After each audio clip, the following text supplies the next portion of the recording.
Quinta vittoria di fila, testa della classifica consolidata, un'altra bella vittoria per la SEAP Dallicar di Largona. Ne parliamo con Melissa Donà, il capitano. Sì, è una bella vittoria, soprattutto perché siamo state brave a reagire a dei momenti di difficoltà, soprattutto nel primo set, dove siamo andate punto a punto, ma anche sotto verso il finale del set.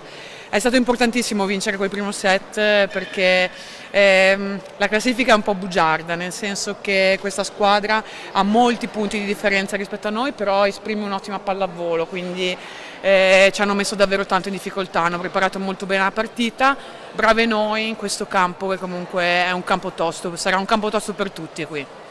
Una gara non facile come potrebbe dire il punteggio, perché in realtà il primo set è sempre stato in bilico e loro hanno preso dei rischi importanti, credo anche giusti in alcune situazioni, e basta una palla in più, una palla in meno per svoltare quel primo set e a quel punto vai a capire come si mette la partita.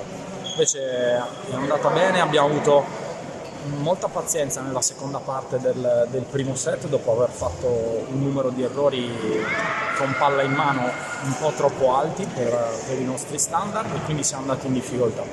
Il resto della gara invece è gestita abbastanza bene, abbiamo spinto sui tasti giusti e qualche aggiustamento a muro che ci ha aiutato nella tattica generale per come si sono incrociate le rotazioni, però credo di poter essere soddisfatto, credo che tutti dobbiamo essere soddisfatti di andare via da questo campo con 3 punti in tasca. Bene anche l'esordio di Facendola dall'inizio, al posto della Composto.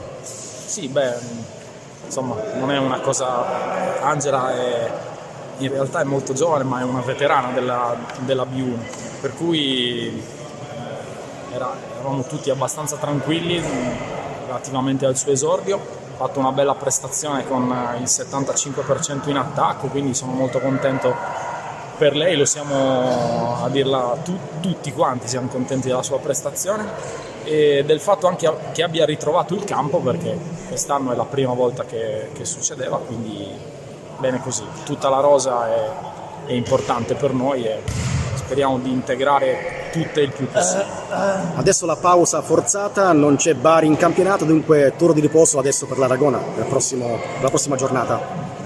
Sì, ne approfitteremo per fare qualche lavoro tecnico in più e un po' di richiamo fisico che male non fa in questo momento, a maggior ragione che insomma comincia a fare un po' fresco, per cui è bene temperarsi per l'inverno che attende. Saranno 2 settimane di preparazione alla prossima gara, che è quella di Arzano. Sarà un'altra trasferta non tra le più semplici. Il campo di Arzano non è certo tra i più comodi, sia per questioni logistiche che per valore dell'avversario e difficoltà del campo, quindi speriamo di prepararci a dovere.